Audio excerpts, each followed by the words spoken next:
voilà, quelques langues du pays. Je suis très heureuse d'être là aujourd'hui. Si je vous fais du tort par ce que je vais dire tout à l'heure, pardonnez-moi, je le ferai uniquement dans l'esprit de la réflexion et de l'envie d'avancer avec vous, et parce que notre société aussi doit entendre ce que nous aimons en elle et ce que nous lui reprochons. Et moi, pour la vérité, je suis prête à tout. Donc si on doit m'insulter pour libérer d'autres Sénégalais, j'accepte. Alors, et je commence pour parler de impossible de grandir. Alors, Sali, je ne le dis jamais sans commencer par la dédicace à mes grands-parents. C'est indispensable parce que quand on parle de moi, on les oublie. Et à mes grands-parents, Aminata et Saliou Sarr, votre amour, mon asile, mon souffle légitimé, votre présence chassait loups et ténèbres, parce que muette, la gratitude ou vos ingratitudes, chacun de mes jours vous rend hommage.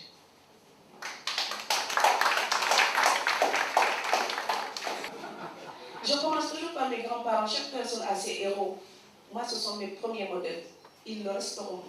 Ce sont mes parents. Mambougal Fouki Baye, Mambougal Fouki Baye, pour qu'on me le pas. Voilà.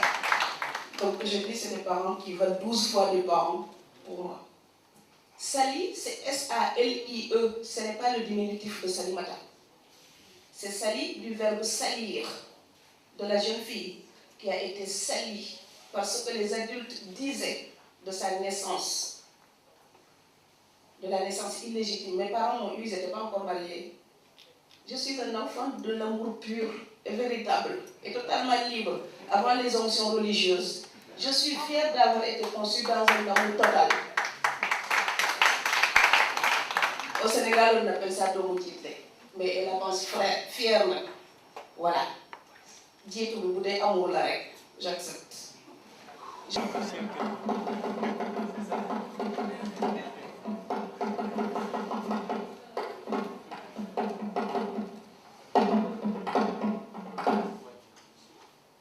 Je m'appelle Sali. Les rétines brûlées à scruter la vie, je voudrais m'endormir. Mais je ne peux m'empêcher d'écouter les anges de la mémoire qui chuchotent la nuit et me réclament leur vie d'antan. Je m'appelle Sali. À défaut d'un sommeil régénérateur, je me voudrais sorcière avec un chaudron assez grand et un feu assez vif pour mijoter les rêves trop durs à cuire. Des rêves aussi forts que des résolutions, apprendre à oublier, regarder devant soi, savourer chaque jour, etc. que des mots, mais des mots au goût miel de forêt. On s'en délecterait bien, à condition d'avoir une légèreté d'abeille.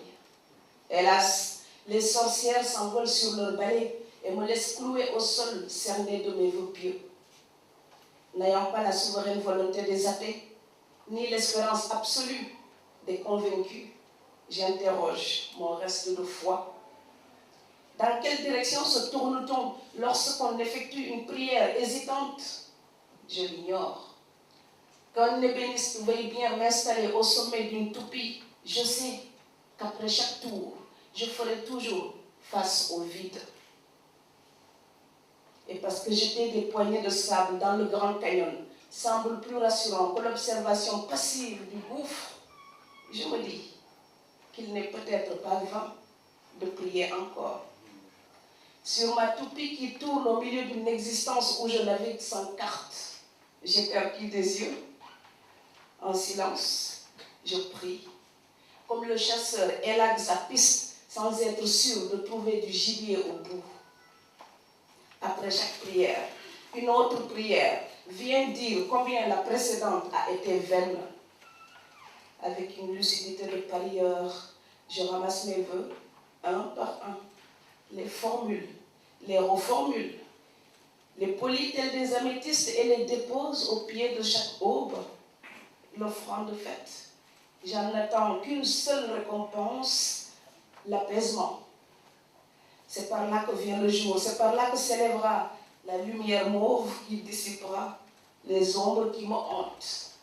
Encore une prière. Mais rien n'oblige le crépuscule à honorer les promesses de l'aube. Le soir venant, les ténèbres couvrent tout sauf les reliefs de la mémoire.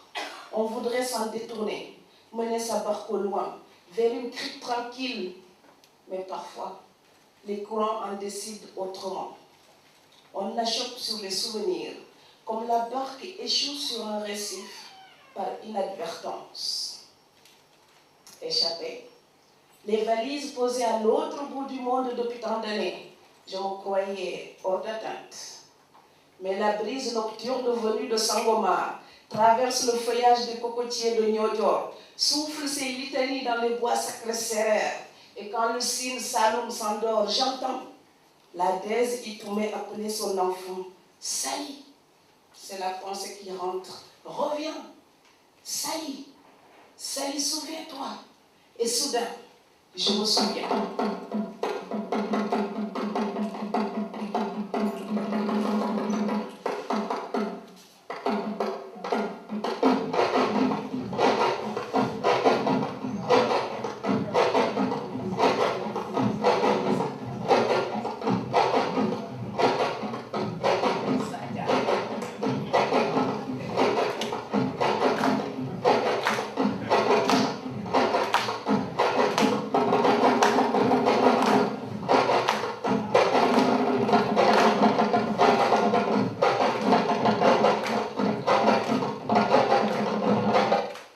1969, je me souviens. 1969, je tentais mes premiers pas en quête d'équilibre. Émerveillé, je voulais marcher, arpenter la vie, grandir. Quelques milliers de kilomètres plus tard, je titube toujours en quête d'équilibre. Puisqu'il nous faut porter la vie sur la tête, tels les porteurs d'eau du Sahel, combien d'années mettons à trouver la posture adéquate? Combien d'années d'apprentissage faut-il pour adopter le rythme qui sied au pas? Puisque notre colonne vertébrale malmenée par les nombreuses chutes ne dessine que le i tordu de l'incertitude. Paco de Lucia, je suis ta guitare quand tu joues. Yo, solo quiero caminar. Tadam, tadam, tadam. Yo, solo quiero caminar. Tadam, tadam, tadam. Maestro joue pour tous ces humains qui veulent seulement marcher.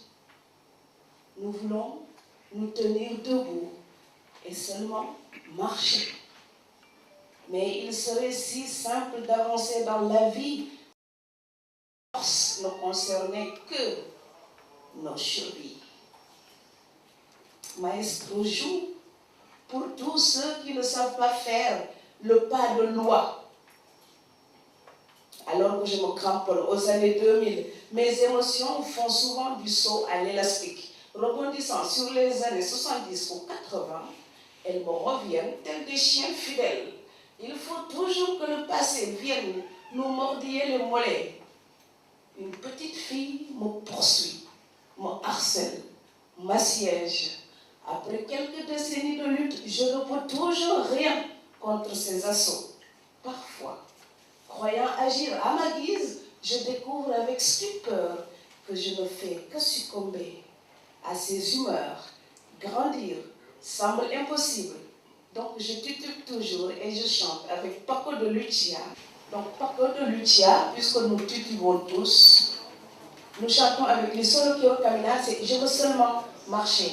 Dans cette chanson en espagnol, il dit il veut seulement marcher. Comme la pluie court sur la vitre, il y a de la douceur là-dedans. Tout être humain veut seulement marcher. Marcher dans la vie, ce n'est pas seulement un pas devant l'autre. C'est d'abord c'est avoir un ancrage. Et c'est pour ça que la famille est importante. Et la mienne a été vacillante. Et mes rocs, ce sont mes grands-parents. Donc avec vous.